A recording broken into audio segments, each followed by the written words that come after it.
Welcome back to the channel and A Figure a Day, our series where I, Jake Stevens, open one Star Wars action figure each and every day.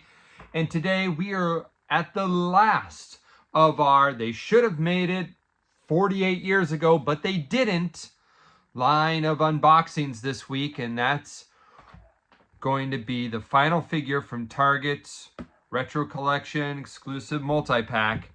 And that's going to be the Stormtrooper. How does this guy stack up against the various other TKs that have been released throughout the line and throughout the years? Let's take a look at this retro-styled Sandtrooper figure. Now, these figures all come with the generic reading on the back. About the Retro Collection, it says the Star Wars Retro Collection is inspired by the 1970s Star Wars figures and features original figure design and detailing. Continue your collection from the galaxy far, far away. Now, obviously what makes this different from the vintage version, of course, is going to be with the addition of its Sandtrooper gear. He's got the backpack, the pauldron, the little ammo pouch, I believe it is, on the shoulder there. Other than that, the armor is close to the same. Let's get this guy out of the package and take a look.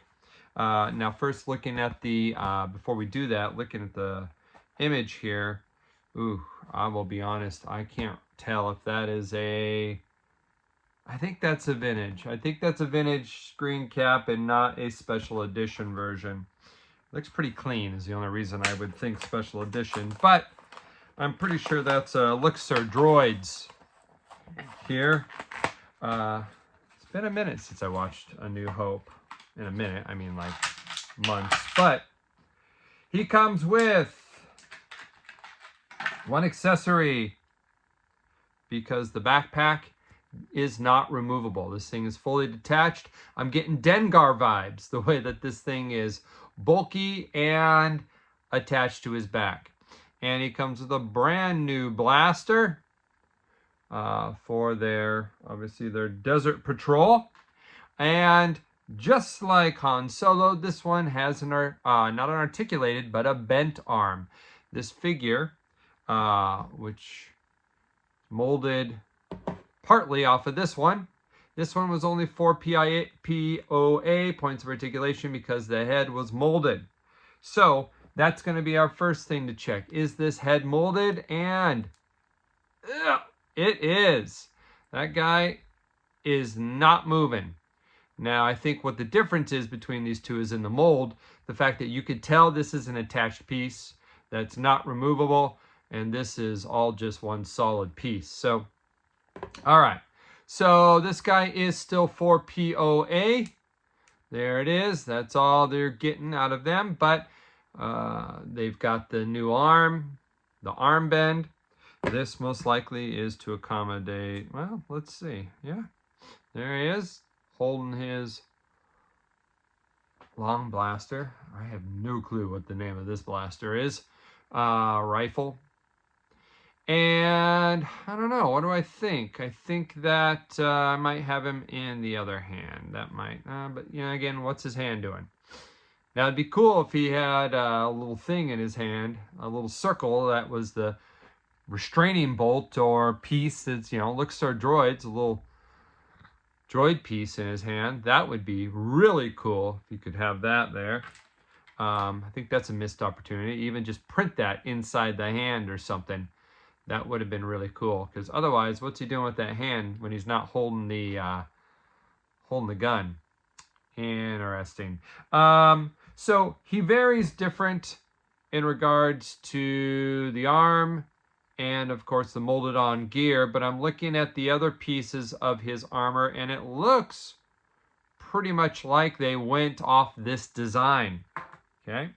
And it varies, of course, from the Luke Skywalker, because Luke Skywalker had a removable helmet, and he was a 5 POA, and his mold was different than the original Star Wars mold.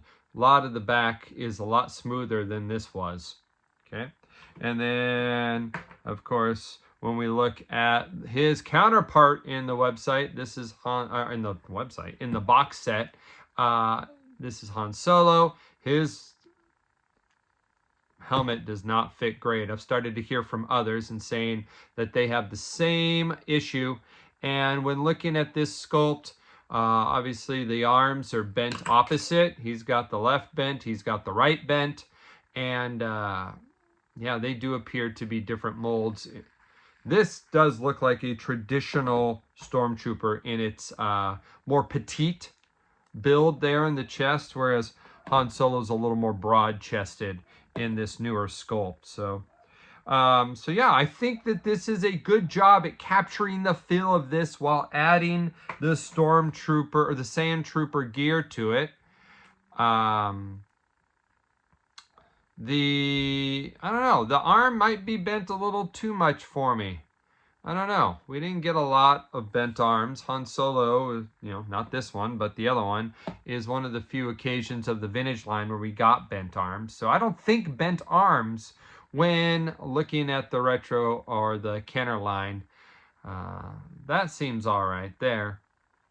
But you know what? I would probably have preferred this ammo pouch is what I'm referring to it as. There's probably 501sters out there yelling at me, but that's what it looks like to me. This would be, I guess, a separate piece wouldn't work necessarily for the retro collection because these are all solid pieces. But I don't like that it's so angled down when his arm is down, right? You need to kind of have it.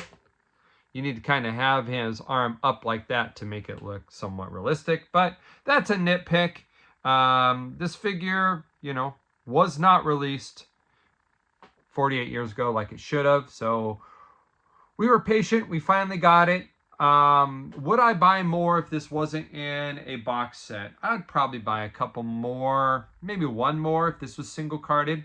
I would really buy more if they went and did the color pauldron variation. So if they gave us the white and the black in maybe a little 2-pack, that would be a really cool thing down the road for them to do. Easy reuse. You know, give them some different weapons. They can give him, you know, the Han Solo gun or, you know, the normal E11. And that would all be very, very cool. But, all right, that's going to end it for this Target retro collection. I got more retro collections to open, but we're going to probably drop back into TVC for a little bit. And I do have one more Droid Factory set I want to get to this week. So until then, may the figures be with you. One day at a time. See ya.